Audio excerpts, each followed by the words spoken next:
Ish finaliste e shtëpisë më të famshme në Shqipëri, Egli Tako vijon të mbetet mjaft aktive në rrjetet e saj sociale.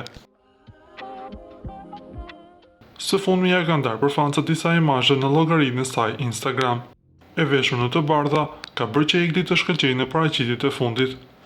Krahas fotove, këngëtarja ka shkruar "e bardhë jashtë, ama më e bardhë brenda", një mesazh që ka ngjallur komente të shumta nga ndjekësit e saj. Egli Tako po vazhdon të jetë një ndër personazhet më të ndjekur dhe më të dashur të publikut shqiptar, por jo vetëm. Siç ka deklaruar dhe vetë ajo, pritet që të sillë një bashkëpunim me këngëtarin Sergjo, një bashkëpunim i cili mezi po pritet nga fancat e Egli Takos. Na duhet të rikujtojmë patjetër se Egli dhe Gjesti po vazhdojnë ta mbajnë të fshehtë lidhjen e tyre, ose ndoshta ata i kanë dhënë fund një herë e mirë.